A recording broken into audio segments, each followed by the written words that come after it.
Which I think there's actually you could probably make a drinking game, like, how long in the episode does it take Whitney to mention that she's new to tech, right? Yeah, everyone's This gonna be one's drunk very right off the quick. bat. And the thing is, I'm not that new. I've been hanging around for 5 years, but I'm still building a mental model about all this stuff. Yeah, There's a lot to you understand. you know, 10 years in the future, when you're like the most famous tech personality, people will print up shirts that say, "I'm new to tech," and I that'll just be got your. here. Uh-huh. Uh, so another thing is I'm new to corporate life. I never worked at corporations either before Mm, I got into tech. And so I'm still building mental models about like what are all these different possible tech positions? What do they do? And I think moving forward in this podcast, I'm going to have a question that I intend to ask every guest. And I'm going to ask you this time right now a okay, question we'll to help trial me it. build my mental model about job positions in tech. And that is, what is a day in the life of your job? Whoa, well, Yeah. in my job, Yeah. well, let's see. I wake up at 6 in the morning usually, and then Great. and then I think we covered this with Brian Gracely. I read all of the internet, you know, Okay. facetiously speaking, the relevant internet in my RSS reader, and I I get make your newsletter. I believe you read the whole thing. yeah, and then Yeah. I make little notes here and there, and then I'll skip fast. Then about 9 o'clock, I get back to things, and I'll either like work on some piece of content that I have, Uh-huh. um, and usually I'll do that as long as possible until there's a meeting. Since I live in Yeah. Amsterdam, and work in the tech world, it's mostly Californians that are, my coworkers. So they don't wake up until whenever, right? Like way, Uh-huh. way late. So like I very rarely have meetings that I have to go to. And then in the afternoon on an ideal day, I'll kind of be done with what I was doing, and I can do like what I'll call like, all the little admin shit that piles Yep. up.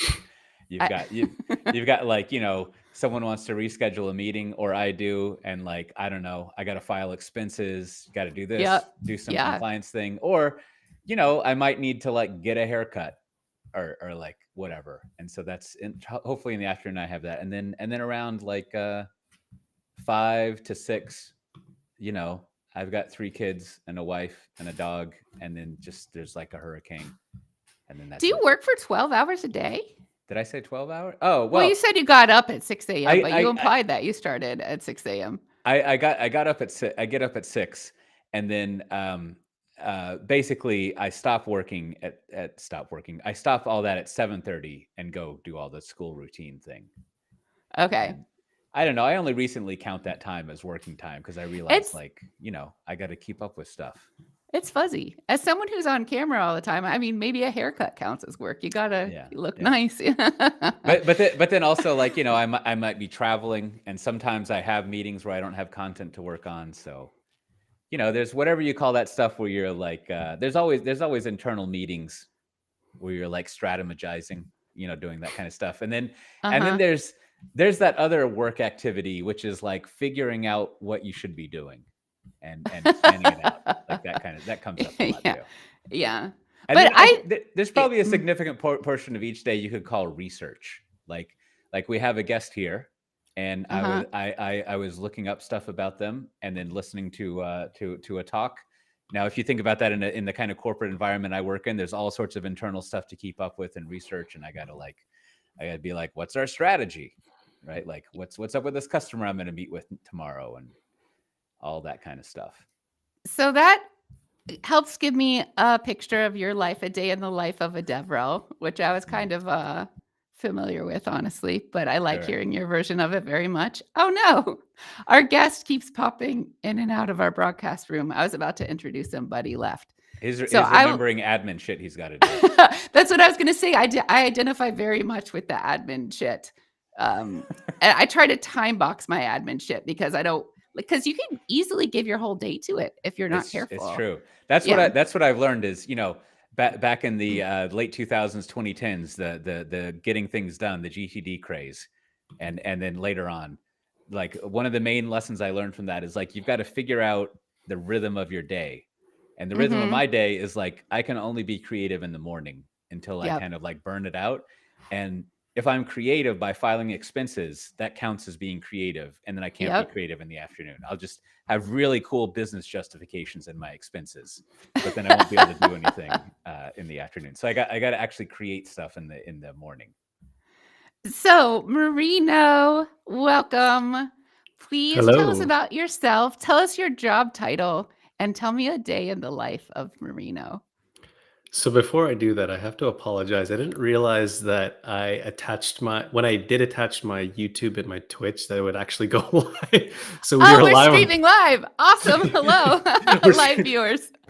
I did not because I'm like seeing Andrew Brown here on the side, like commenting here, and I'm like, how's he able to do that? Anyways, my name is Marino Wijay. I am a solutions architect at a company called Kong.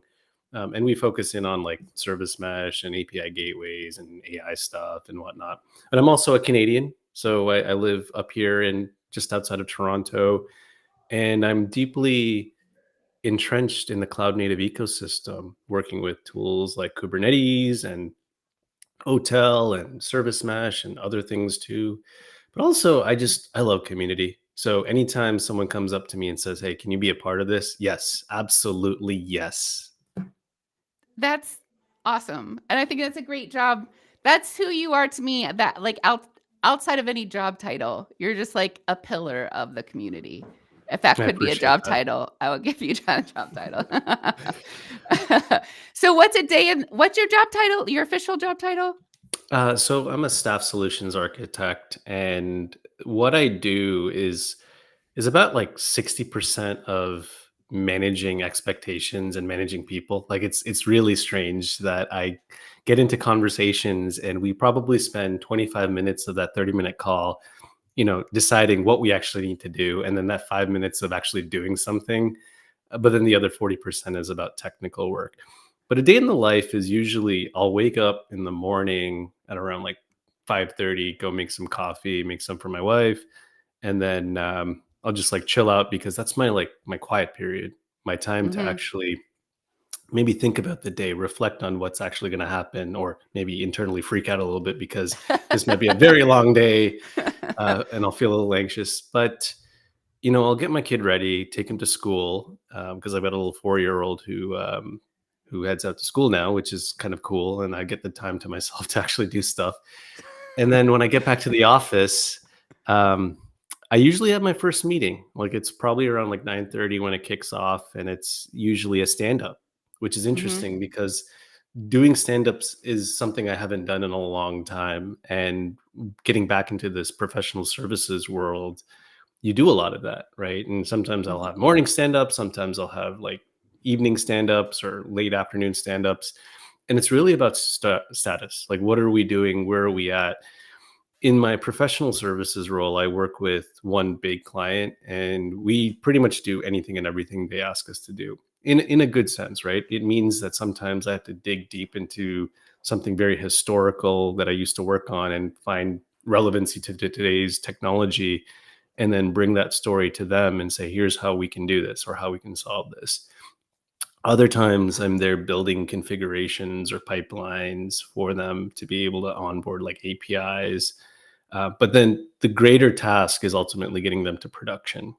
And it's not just like one team that needs to move to production, it's several. And they become the template for the rest of the organization when they decide we're also going to go into production too. So it's a lot. It's managing expectations, making sure that even though I have clashing meetings across my calendar, to Uh-huh. decide which is the most important one to get to, or the one that actually has the agenda, and I'll show up to that one. But it's also the ability to make decisions for these end users Uh, sometimes, because they may have the technical expertise, but sometimes they need to hear it from an external source to give them the yeah. authority to say, yeah, let's move forward. So it sounds like a lot of technical skill is needed, also a lot of communication skill, um, and then the ability to prioritize all the time, constantly, what's gonna It's make a the best impact. Yeah. it's a lot of Teams chats. Like I can tell you, I probably have about at least 10 ongoing conversations throughout a week that maybe we're chatting back and forth for about a good half an hour, or that turns into something of a quick call over Teams, and we're trying to decide or get to the bottom of something. But communication is probably the most critical part of what I do. Like if I don't speak, if I don't say something, or if I don't set a vision or a strategy for us to be able to move forward, nothing gets done. I'm gonna quote you to you a tweet. I'm gonna say Twitter and tweet the whole time. Just let me do That's it, fine. please. Okay. You wrote that your last 6 months of doing platform engineering is extremely humbling being in all caps. So I'd like to hear, do you have like a disaster story? I love disaster stories. Or like what humbled you specifically? I think it's not so much of a disaster, it's just more of a considering that there's so many moving parts, and at times there are blockers that you have to just overcome. That is the most challenging part of it all, right? It really Mhm. tests your patience and your ability to just sit there and really think about a strategy and think about how you can move forward, maybe move in a different direction, maybe offer up an alternative. So I listed a number of different technologies, and as much as it is about technology and about developing a platform that's consumable, not everything just works together. Like I'm sure Yeah. you and Victor have seen that when piecing together your You Choose adventure, that Uh-huh. things don't just magically work. You can't just deploy that Helm chart and all of a sudden you're getting your traces coming in from OTel.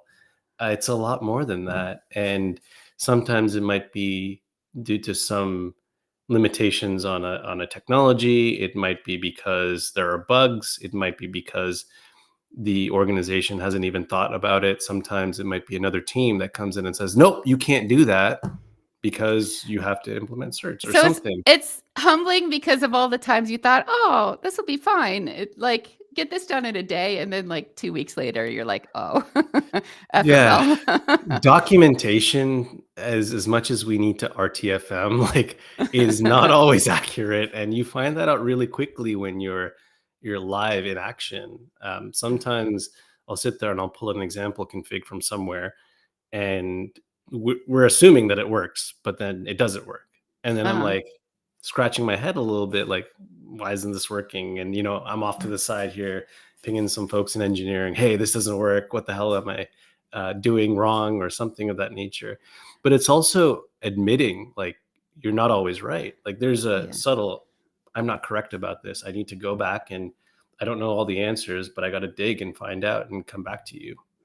So a related question, so you said your 6 months of doing platform engineering has been really humbling. So if you right now, today, Marino, could give 6 months ago Marino a piece of advice, what would that piece of advice be? Well, that's a tough one. The only piece of advice is just literally read the manual, like RTFM as much as you possibly can. Alright. I Just know what you're doing.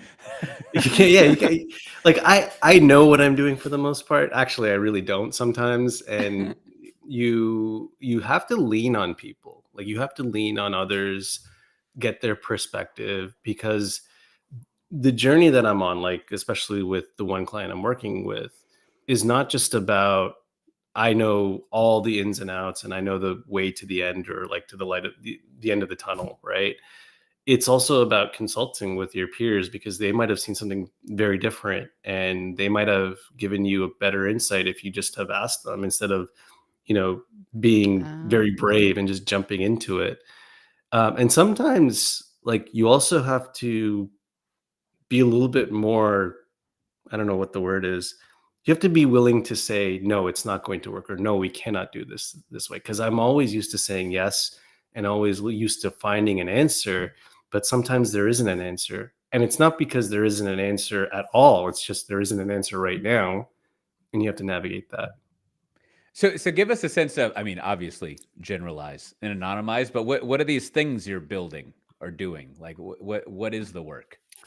So the work has a lot to do with an organization that is doing a little bit of everything at once. They're doing some digital transformation while also onboarding Kubernetes and non-Kubernetes environments. Basically, they're containerizing everything while also embracing technologies like API gateways and service meshes, while also considering like using pipelines and automation, things that they've never done before. So, I'm used to doing things in pieces, but now I have to do everything together. Right. And it can be very daunting because not knowing the answer is one thing, but then not knowing the other side of what's going to happen when you press that button is very scary, right? And then you also have to think about the amount of confidence you have to convey to your audience too, or to the people that you're working with. Like, you can't just be scared about everything that you do. You kind of have to be the champion that just pushes forward. Right. You don't want to be like, well, let's see what happens. And that's just it. Like, How I- much do you do everything at once? Like, it seems to me that you'd be like, okay, now we're going to add this incremental change. Now we're going to add this incremental change. Do you really just like, oh, here we go, 10 things at once, bam, let's do it? well, as much as I'd love to do things in pieces and iterate in tiny bits, Uh-huh. that end user doesn't want to, right? That end user Okay. might want to do a number of things at once, but it's really thinking about, if I do this, what else is going to get impacted? What else do I need to think about before I decide to, press that button or push that pipeline? And you FAFO really quickly. Like, I will tell you that much. Like, you will quickly find out where you missed things. And it's also being able to navigate that when you have an unexpected result or unexpected outcome. How do you navigate that outcome? And then go back to the drawing board and say, okay, no, we have to change this, and do it in a very confident manner. Like, I can't just come out to an end user call and say, oh yeah, I didn't know about this, so I'm going to go read the documentation now and I'll come back to you in 2 weeks. You literally have to just figure it out right on the fly, or bring a friend along, or phone a friend, or whatever it is, just to be able to move forward. Yeah, I think, having worked around a lot of people who either have the word engineer or solution in their title, I think you described a major thing they do, which is like, in a matter of 2 to 5 working days, you can figure out something to do for this particular weird situation, right? Like, just, and not in like a slapdash way, but like in a let's actually do something way, like, and actually come in and I guess find the solution, especially if you're solution engineering. And so, I mean, a lot of what you're talking about, like, it sounds like you're modernizing and other stuff you would be doing. You're modernizing a platform that someone's applications run on, as we would say nowadays, and just doing all the stuff for that. Why do you have the title you have instead of a platform engineering title? So the title that I have is mainly because it's a lot of architecting too, right? At a grander level, it is designing something. The platform engineering side is sometimes I have to be the one that does the work, right? I have to be the one that puts that puzzle together, or most of it together, where sometimes the rest of it is fill in the blanks, because I don't know what your blanks are. I don't know what those variables might be, or what those values might be, and I need you to fill in those details for me. But here's like an entire structure that you should follow. Now, sometimes, like, they'll ask me questions. Sometimes they'll depend on me to come up with an answer, and sometimes they'll look to me and say, "We've never done this before. Like, what do you think we should do?" And then I have to say, "Here's how you do it." So there's a little bit of that platform engineering. There's a little bit of me actually getting on the keyboard and putting together configurations and stitching things together, jumping into systems I've never even jumped into. Look, I mean, the customer's given me a laptop that I have to use. They've given me an account that I have to log in with. So there's an expectation that I jump in there and do stuff for them. Although, like, I will say, it is scary hopping into someone else's AWS environment and Yeah. just like turning on something, Sounds expecting it to just horrifying. yeah, the probably the most horrifying thing is realizing how ECS is nothing like Kubernetes. Like, yes, they both run containers, but ECS is Elastic Container Services, by the way, for folks that are listening in. And I think Um, every other time we've used acronyms, it's to avoid using cuss words, which is why I haven't like Yeah. spelled them out for you. Yeah. So, as an example, like ECS, The business reason you do something like ECS or use ECS is because you don't want the overhead of managing Kubernetes, but you still want a capability that's like Kubernetes, except when you have a solution that's very closed and locked down, you lose some flexibility. If you think about how Kubernetes functions, you can customize it in so many ways to make it your own. But when you use a managed solution that has put guardrails in place so that you only do the thing that you're supposed to be doing, you lose a lot of customization. And so you have to Hmm. deal with that and you have to work around it. And sometimes I'm sitting here testing things out in my own home lab or home environment or cloud environment to see if it actually works. Because saying one thing is one thing, but actually knowing that it works is a completely different beast altogether. So a lot of what you're going over, well, it's making me think of, the old phrase or saw or whatever that like technology is easy and people are hard, and like I've maybe you can help me think through this, but I've always thought like, well, technology is very difficult, right? And like as you were just going over, like there's lots of just typing your fingers on the keyboard, typing tech stuff that like is not it doesn't like flow out easily. It's not like riding a bike. And so like it seems like that pairing, there's something miscalibrated with it because like people can be hard, but I think there's also lots of situations where like I guess the technology is the hardest part. But what that makes me think is like maybe I'm mischaracterizing the idea of people being hard because I always think that means they're just like resistant and don't want to do anything or something. I don't know, but like what is the people difficulty in this way of thinking about things? People make interesting decisions that lead them into various kinds of technical debt, right? On one hand, you'll feel that it's easier to use a system because it does the thing you want it to do today, but there's a lack of foresight. There's a lack of, oh, what happens when we want to do this 3 months down the road? And don't really consider that into the entire decision making process. I think the other thing, too, when it comes to people challenges, is that there's a lack of communication. When something's going wrong, a number of folks won't speak up and say something's going wrong or won't ask for Mm. help even. And then you get into a cycle of Jira tickets that have never been updated because someone doesn't want to sit there. I don't want to update Mm. tickets, but someone else doesn't want to update tickets or indicate that they have a problem or they have a blocker and that they need the help. Like I'm sitting with one particular issue at the moment that has taken us like probably 3 months, not to figure out, but for someone to actually put their hand up and say, I need help.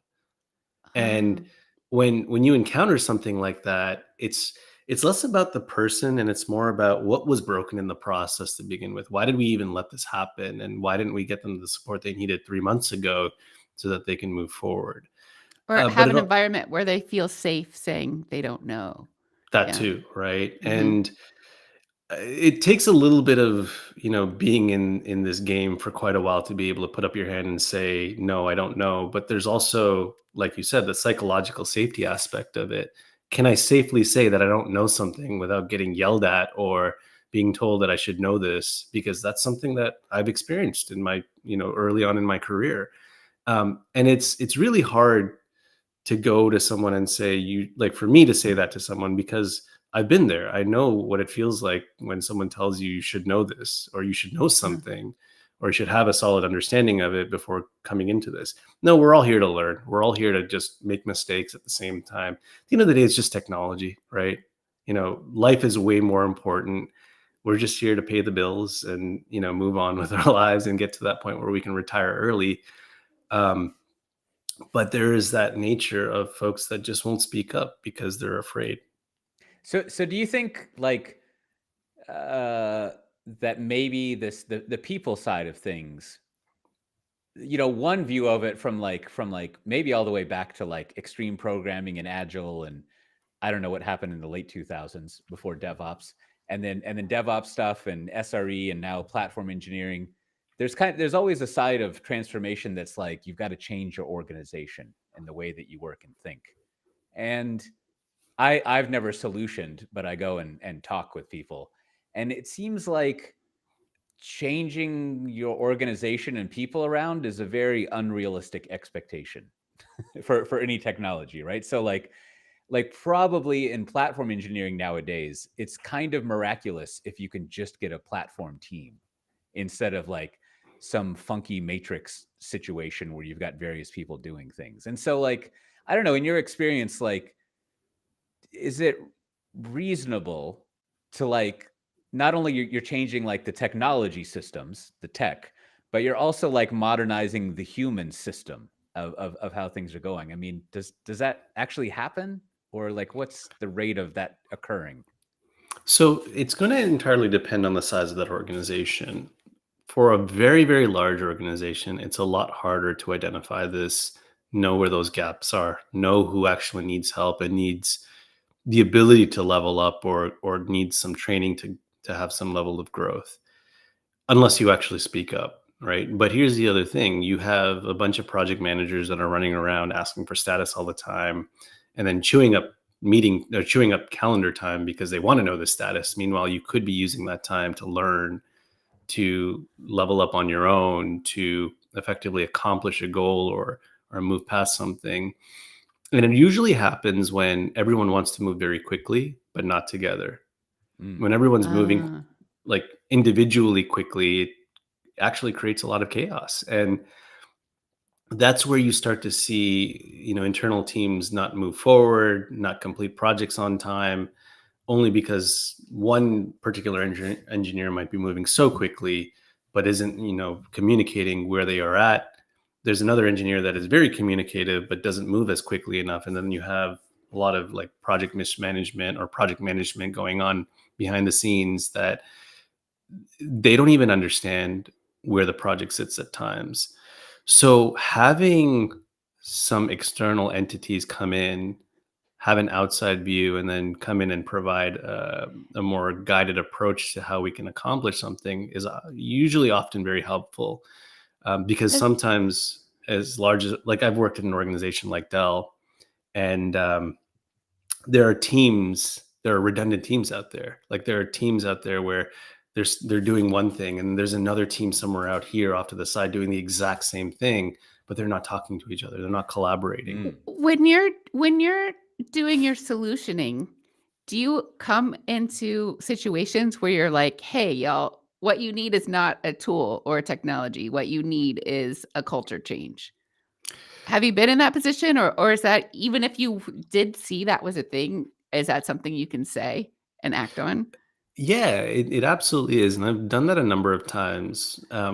Operations is a culture. It's not just about tooling, right? And you have to come out and say, look, in order for someone to be able to move forward or a team to move forward, maybe they need to sit there and engage another team and solicit them for some advice as to how they accomplished it, right? And hearing that from the inside doesn't always work. Hearing it from an Mhm. external source will work. It actually Yep. does make a difference. I can't say that I've won a lot of battles here, but I can say that sometimes some of the things I say resonate, and then they go back and they dwell on it and they realize, oh, Marino was actually correct about this. We should actually be communicating with this team over here because they've already done the work. Maybe we can reuse their work, so we're not having to sit here and rebuild this thing all over again. But it's just creating that bridge, if you will, for that communication to occur. So like when you're like walking around at home and kind of experiencing the culture there, like give us a sense for like the ambient nature of like ice hockey. And I ask this because like I'm from Texas, right? And there's just ambient American football everywhere. It's just like dripping all over you. And I haven't spent enough time in Canada. Is it the same where it's just like the Doritos and the cereal have like hockey stuff on them and it's just everywhere, or is it more subdued? I really should have told y'all to not ask me about sports questions because I don't Well, no, I'm not a sports person, but that's the question. That makes it even better. Is like, if you are not a sports person, you can gauge the level of this ambience by how much it still is just in your life all the time, right? That it's like something that's there. I totally had an American friend recently ask me where I'm watching the Super Bowl, not whether I'm watching the Super Bowl. My answer was, "Oh, it's the Super Bowl today," but like, just the assumed, like, where are you watching it? It's kind of interesting you brought this up and Super Bowl together because yesterday I went climbing and as I got into the climbing gym, folks were greeting me. They're like, "Hey, are you gonna watch the Super Bowl tonight?" And I'm like, I don't even know what goes on in football, to be honest. So all I know is that there's a halftime show, and maybe I'll tune in for that. But that's about it. And the same applies to like hockey too. When hockey season's out and about, like you really see folks get into it. Here in Canada, it's our sport, right? It's a national sport. It's very enjoyable. It's maybe not enjoyable for me to sit there and watch all the time because I've been to a hockey game before, and it's just I've been to a basketball game, however, and the way they move and how quickly they move is also very interesting. But you can see how people really get into it. They really enjoy it. They are passionate about something of a sport of basketball or hockey or whatever it is. You see the flags, you see the colors, you see people like honking their horns in their cars when we win. I can tell you that back in like 2019, the Raptors won. They won the championship, right? That was probably the only time they ever won in my lifetime, and probably will ever win ever again. But I was on a plane going to, I think I was going to Portugal or something, or I was with my wife. We were going somewhere, and we were on a plane during that final game. You know Uh-huh. what people did? They connected their laptops to the Wi-Fi. Everyone was streaming. Everyone that had a laptop was streaming. I was sitting next to someone. I was watching her stream the game, and like everyone was cheering. Everyone was just so into Um, it. And then finally, like when we got that last goal, like the entire plane was like, "Yeah!" and everything. And it was, it was a sight, right? Like people really uh-huh. get into that stuff. And the same applies to tech, right? When you're on a team or you're working with a team that achieves some success, like just before I got on this stream or this recording, I was doing a testing call. We're testing an environment in stage right now before we move into production. And I had this assumption that we'd be finished our testing in stage like within 2 calls. We had 6 calls to get through various Mm. issues because Humbling. that's the humbling part, right? Like Yeah. you never really expect these things to go poorly or well. But after this last call, it's like, yep, we got the all clear. Thank you, Marino. We're good to go. And that's a good feeling, right? Despite the humbling side of it, it's still a good feeling. And that's a So cheer. a couple of times in this call, you've been like, "Oh, it must be hard when you have a question not to, be able to ask," or you talk like, "I don't like sports, but I kind of can get why people like it." And so I've seen you a few times already in this short time you've demonstrated that what an empathetic person you are, which I think is pretty cool when you show people instead of telling people. But I do know you have a side project thing called Empathy Ops. Will you tell us what that is? Yeah, empathy ops is that was an interesting one. So a long time ago, probably about 2 years ago, I just decided like, it'd be nice to have a company that I can just do things at the side, not have to engage or involve my main employer, some extra income, but also just an ability to build a brand of sorts that would do something one day. I don't know what it would do, but let's just start doing something. So I started advocating across a set of technologies or a variety of other technologies and helping organizations that were really small just get a leg up in the community space. So a good example is Tremolo, one person company, doesn't have a marketing team, doesn't have an advocacy team. They are their own advocacy and their own engineer. But at the same time, like they needed some external advocacy. So I said, all right, let's figure something out and let's work through this. And I realized that there are going to be organizations like that over the next several maybe years that are going to require some marketing, some technical guidance of sorts. And I figured I'd have this at the side so I can build, right? Just keep building. I'll just build in silence, and I'll put noise out there where I can. And for the most part, it's been working because you're asking about it. Other people are Yeah. asking about it. Um, and it's just a So long game. Go ahead. so Empathy Ops is like a DevRel for hire for like we're going to help you do some marketing around one thing, but we're not going to hire a full-time DevRel. Is that like That's how it kind of started off. But I uh-huh. also quickly realized that there are companies out there that don't need any of that, but they need some other kind of guidance. They need some consulting on their startups. They need to figure out how they want to move their startup in a different direction. And it just made me realize like it's good to open myself up to other different avenues of businesses that maybe want some of my specialty in different ways. Maybe they just need like a 3-hour session on how to move forward with their open source product. And I can give them that without doing any sort of advocacy. How does empathy play into that? So I don't know. The empathy bit was interesting because the name itself was something that Peter and I kind of was sitting through. We were thinking, Peter O'Neill, by the way, if you're JK. wondering.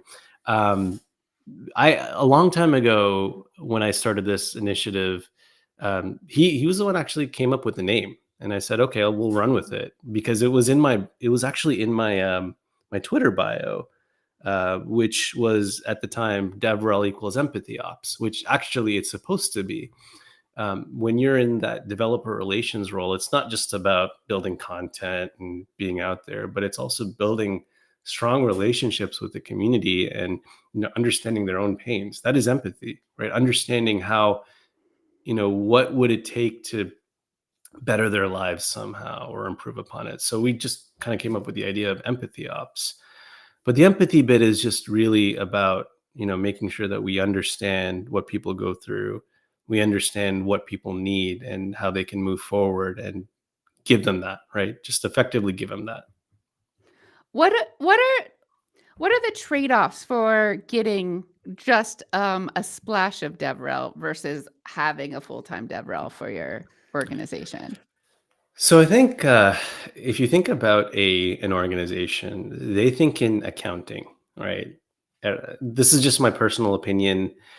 Every company out there is after the best accounting possible. It's all about accounting hacks, tax hacks, everything you possibly can do to put more money in your pocket or in the business's pocket. So sometimes it's not advantageous for some organizations to hire someone full-time, especially if they don't have a strategy figured out. But that also depends on that founder, right? Have they actually thought about whether or not they need a DevRel strategy? And sometimes they do. Actually, a lot of companies need a DevRel strategy versus an actual marketing strategy, because it's how you first connect with your audience, how you first connect with people that are going to onboard your technology. And if you've seen what startups have been doing lately, they hire DevRels, they hire developer advocates, developer marketers, whatever you want to call them, to effectively just write content.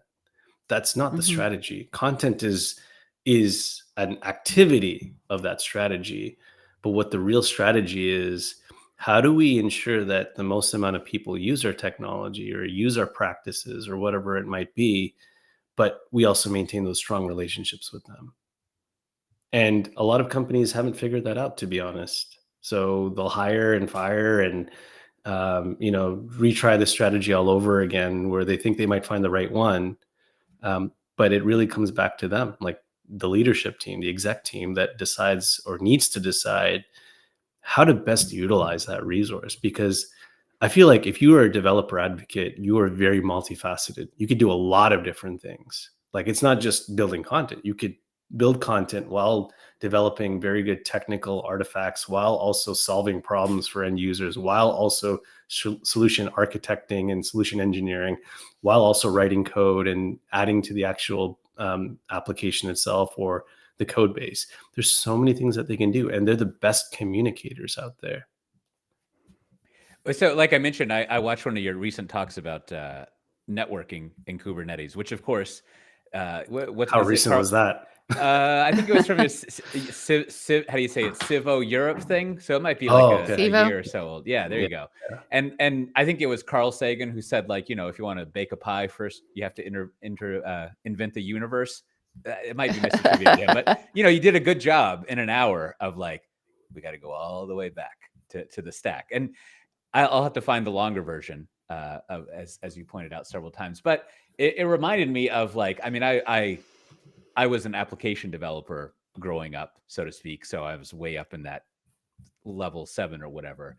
But every time I hear like an explanation of the networking stack, and then you get up to a service mesh level, I think like, why do we have so many layers? Like, do we just need to go to like I don't even know who controls if it's like RFCs or the IETF or whatever. Like, couldn't we just go update that and use that? Because all of these layers, not all of them, but several of these layers, if you box and arrow it, do the same thing, right? Like, especially like if you look at like what, at least the last time I looked at service meshes, what they do, it's sort of like, we've got multiple nodes. You want to have them talk with each other and all the stuff to resolve it.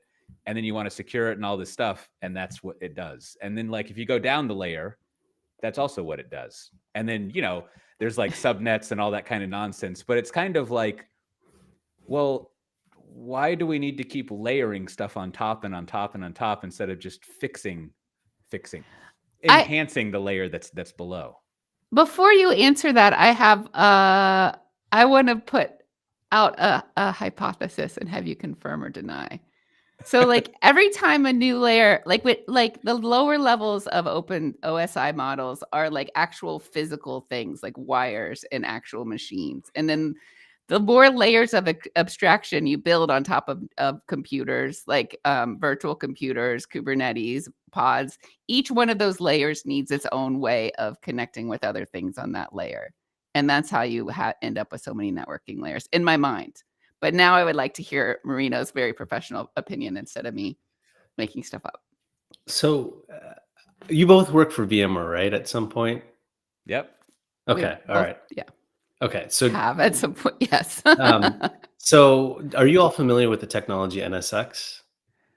No. Just vaguely, but that's a good Okay. example, right? It seems like that seems like a great way to do networking. So why don't we go to whoever's in charge of networking and make all of networking just that? And then you don't have to have these layers on top of it. Or maybe it's a bad way, but like, let's just have the networking do the networking. Like, I don't think there's multiple plumbing standards within a country, and you don't have this layer of plumbing. Electricity kind of has some layering depending on how you look at it, and it's always bad to analogize between like, like one-dimensional software to three-dimensional stuff. But like, there's not a lot of engineered systems. I shouldn't say it that way. Like, it seems like it's more elegant in an engineered system to have less layers. And whatever, you could talk about pace layering and all that stuff aside, but like 7 is a lot. And then even above the 7th level, within an application, people might add an 8th level of how they're handling all this stuff because they want to abstract the 7th level, right? Like, and so I don't know, it seems like a lot of layers. So I'll start with a small story and then I'll get a little bit deeper into my more business side answer. A long time ago, I was working for this water pump company, and they had this like really, really old cabling system, like for network cabling. They were using, I think, Cat 3 in some places and then Cat 5 in other places. Category 3, Category 5, just it's a different type of transport, but we're talking about wires here. And those particular systems are limited in certain ways. Like, you can't push like more than 100 megabits per second, or in Cat 3, you can't push more than like, I think 10 megabits per second. And that becomes a limitation. So what do? Well, you call the telco guys and you tell them to come around and layer like more wire on top of that, like additional Cat 6 wire now. Now you can push 1 gig through and possibly 10 gig. But that's the same problem we're solving with things like software-defined networking, software-defined applications, even service mesh. We get to a point where it's just so difficult to replace those lower layers that we start slapping on, these additional logical layers on top, because we already have this base layer. We already have the roads in place. Let's just make it a little bit more easier for us by implementing our own little logic on top of what we already know. And that's what service mesh and things like NSX do. They use the existing roads in place because we can't replace them. Well, maybe we can, but not right away. But let's use these existing roads in place and just create logic on top. So it's funny because NSX as a technology, a software-defined networking technology, solved that problem for quite a while until containers really started to take over. And then we realized, we need to implement some more networked logic elsewhere to be a little bit more aligned to contain, or a lot more aligned to containers, which is where service mesh comes up. What's funny though is service mesh, and this is just my opinion, right? This is not reflective of my employer or any previous employers I might have worked for, but service mesh was built by developers to solve a networking problem, which was already solved many times before. And this isn't a technological problem. This is a people problem, a communications Mm, problem. We didn't have the people that wanted these problems solved talking to the people that were already solving these problems, right, right. Oh. which is why we have service mesh today. So sometimes you might see me run around and say service mesh is a VPN, service mesh should be learned by network engineers. And in fact, it's because they'll naturally understand these technologies. Right. Don't. And so Okay. it seems like, I mean, it's like two thoughts there to play around with this is like, one, it seems like, well, I like your framing there of like, I would put it in a jokey way of like every time there's a layer in a system, it means some people should have talked to each other. I mean, maybe not every time, but frequently. And then the other part of that is like the layers are a reaction to tech debt to some extent. That's not the right way of putting it, but they create I, tech debt. And your metaphor of the layering cables is interesting for that. That like we can't really fix the underlying layers, but we can layer something on top of it. but I do think you're it seems a little flawed what y'all are saying, because if you're adding more logic to higher layers, that means those layers, that networking has a higher compute cost. So you don't want to replace it, I imagine, or you're making the easy Mm. stuff harder than it needs to be and paying more for it. Just a guess. So you are actually hitting something very important, Whitney.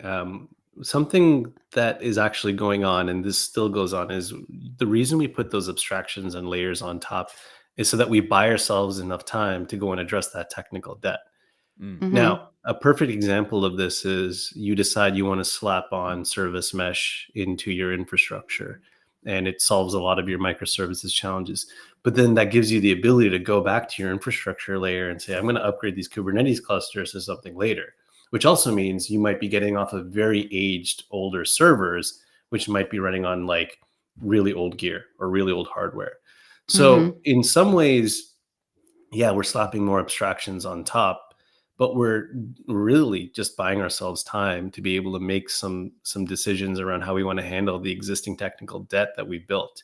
Now, if we had, collaborated better many years ago, we probably wouldn't have service mesh. We probably wouldn't even have like software defined networking. We wouldn't even have containers. Maybe we would, I don't know.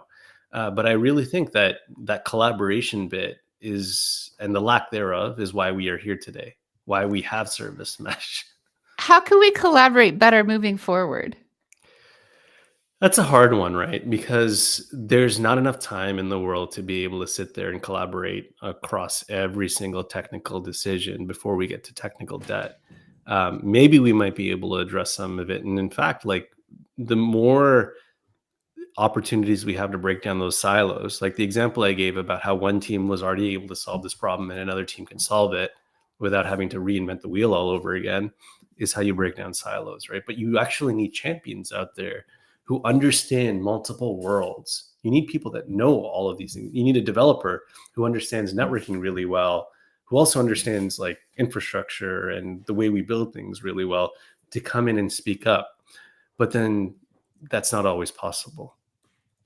Well, So so we'll like I mean, what one more thought listening to that is and tell me if this seems to be true or happen, but it seems like at the application layer, when you look at like, well, this is true of the whole stack, but we'll focus on networking.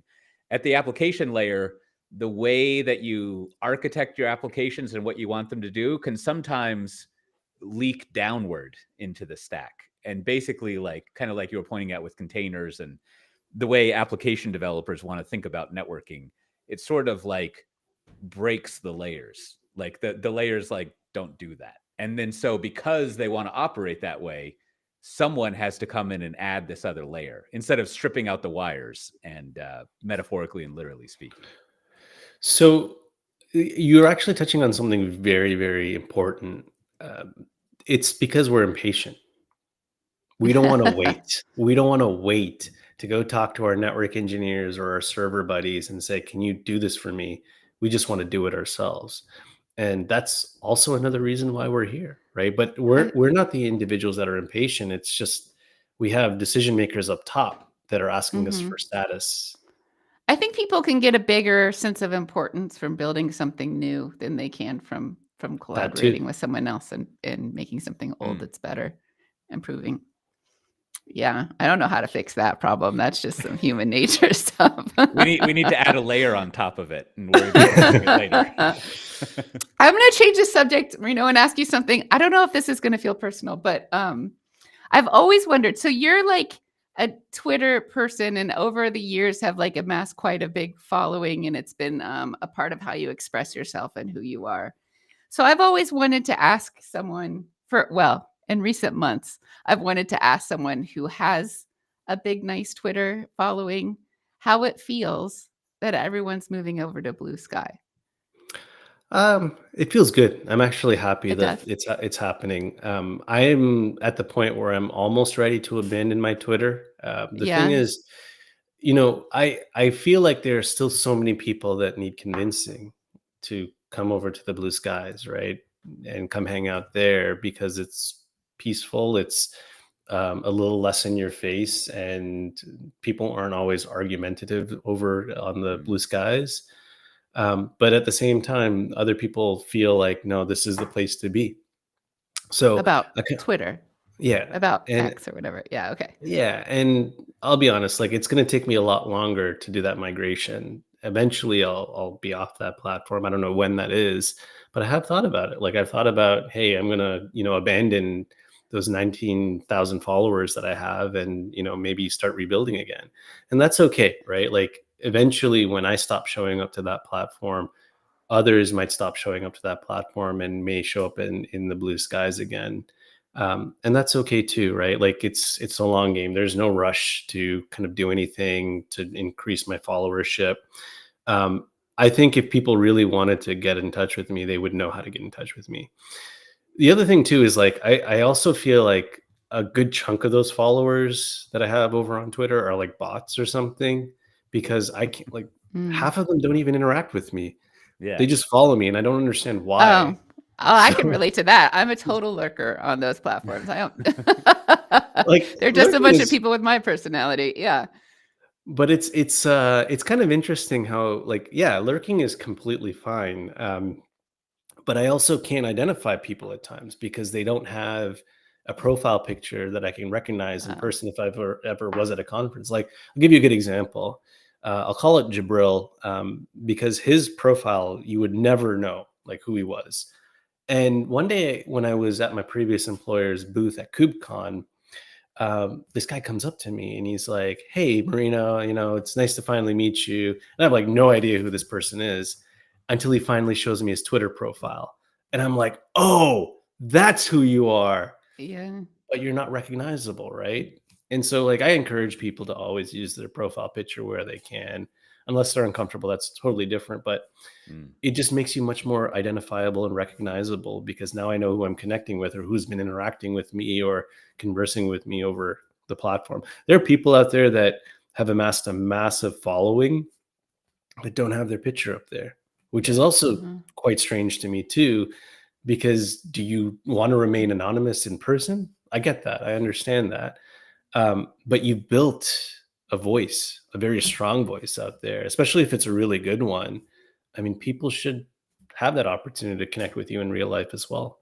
That's why, I mean, as Whitney knows, sometimes there's no barrier between a thought in my head and my mouth making noises. But one instance of that is oftentimes when I meet someone in person for the first time, I'll say, "You look exactly like your picture," and they're always, because it's kind of to your point, it's a little rare, right? Like whether people, there's a lot of people who don't have a picture, and then also they often have like that picture from 15 years ago when they were standing in front of a mountain wearing sunglasses, or they were like at their wedding dressed nicely. I guess wedding dresses don't show up, but it's always a guy or someone wearing a tuxedo. Now, Yeah. so like you've gone over like working in a lot of, I don't know, high pressure chaotic situations. That's where a lot of solutioning happens. But you seem like the opposite of that. Very chill and calm, like almost like you're listening and thinking and processing and just kind of everything's fine and cool. Like, is that do you like work on that, or do you not even realize that that happens? I don't even realize that. Like, you're the first person that's ever told me that, to be honest. So that's Really? I'm taking that as a compliment. Yeah. Huh. All right. Well, now we But need to find out some more. Like, what did your parents do, or they're- whoever raised you? To very chaotic. I had a very chaotic childhood, and I don't know. I think there are so many people I've met throughout the years that, just makes you think about your own life and how good you have it too. And sometimes you don't even have to freak out about certain things because everything is going to be okay. I will tell you, last year, like when I got let go from my previous employer, I was in a state of like complete shock. Like, it was something that I'd never felt before, and I honestly didn't know what to do. But no one actually knew. No one actually could sense it Mhm. from me. And I guess I just held it in so well. But that also means, like, that's another set of like psychological problems I have to go address. But it has a lot to do with just, spending the time at the end of the day or in the morning, just reflecting on how things could be better, and just not taking things for granted. Like, I after losing my dog last year, it just made me realize, like, you got to spend more time with the people you love, as much more Mhm. time. Like, that's why I don't travel as much anymore. Um, and I'm fine with not traveling as much. Although I will see you in London if you're going to KubeCon, whoever is going Woo to be woo. there, right? We'll both be there, I think. Yeah.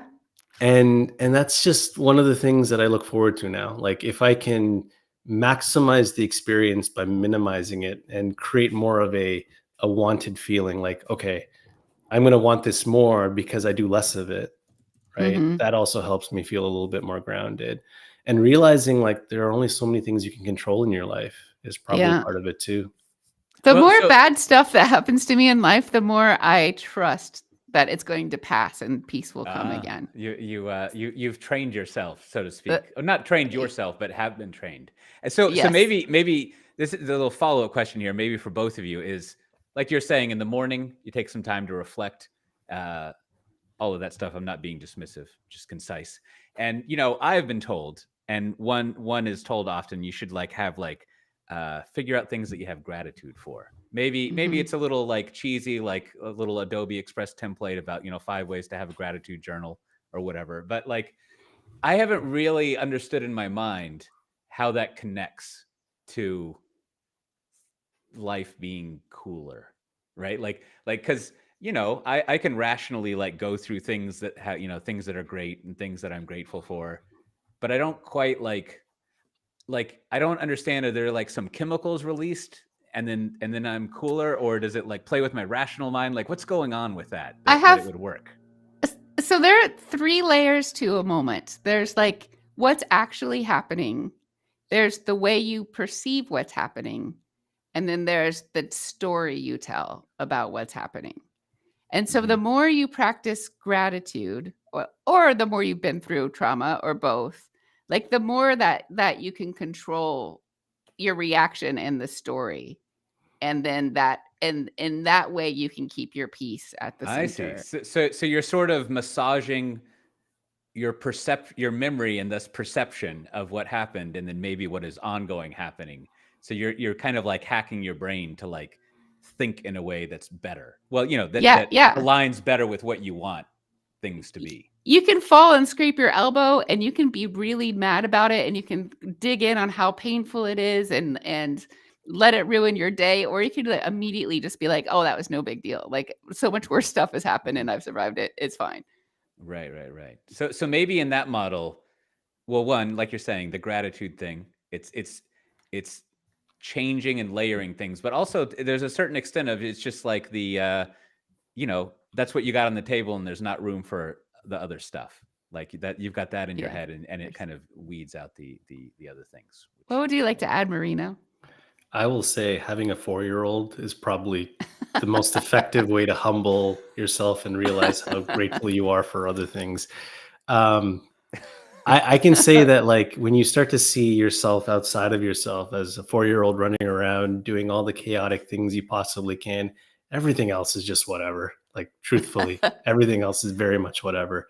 We went to this place called Dino Land on Saturday, which is like, my kid loves dinosaurs. And like for a minute, like my wife and I looked away, like not even a minute, probably like 5 seconds. And he was like not there. And that moment of panic was like, oh my gosh, like where the hell this kid just ran over to the sandbox and he was like trying to dust off like fossils and stuff like that. And it just makes you realize like nothing else in this world matters Yeah. except that, right? So Yeah. that's probably why. Sorry, go ahead. This has been wildly fun. We need to wrap it up soon. And to conclude it, I'd love to hear more. Give you a chance to promote your live stream that you started recently. Will you tell us about Livestream on Main and what it Yeah, is and how we can absolutely. find it? Yeah. So a little backstory. I always like to learn new things at the beginning of the year, kind of like how everyone wants to hit the gym as a resolution. Yeah. And I put it out there on LinkedIn, like I want to learn a few things, Python. Well, I know a little bit of Python, but I just wanted to refamiliarize myself. Plus, get behind some of this agentic AI and just other bits as well. And someone in the community, Ned Bellavance, was like, "Hey, why don't we stream together?" And it just started a conversation where we would build something. And I usually don't get a lot of time to learn. Like learning on the job is one thing, but learning for my own pleasure is something completely different. And this is that opportunity where we get on stream together and we're hacking away at Python, or let's say Amazon Bedrock, and trying to navigate how to make something work. And we see the errors on the terminal and we have to overcome that. And that's what it is. It's really about learning a little bit of Python, learning a little bit about how AWS works outside of just the regular infrastructure stuff, learning where some of this AI stuff is actually going and if it's like really worth investing in, because I also want to give myself a little bit of a boost in that little space that I haven't really had much exposure to, other than some of the stuff we've dug into. But here's the funny thing. I never came up with that title. That was actually Ned's title. And Livestream on Main. Main stands for Marino, AI, and Ned. So I was going to ask you. So that's where that came from. But it's Uh-huh. catchy and people enjoy it because it's not like super in your face. It's very slow paced. We're going to be doing episode 5 this Friday. So folks that are listening into this, come check us out. If you want to learn a little bit of Python, go check out some of the previous videos. If you want to just build, just watch us and you can build alongside us. I find that from your YouTube channel. Yep. It's on YouTube, and I'll post it on Twitter and Blue Sky and LinkedIn whenever I possibly can. All the That's things. hilarious about what Main actually stands for, because it more has that brand feel of like, Main Street Grill, like that Right? place has been there forever with all the pictures on the walls, and they have like Some steaks checkered and things like that. tablecloths. Yeah. Yeah. Well, yeah. Like Whitney said, this has been fun talking with you. We appreciate it. Now you've got your YouTube channel, as Whitney mentioned, but like if people want to, and we mentioned your Twitter, like where should people go to check out more of your stuff?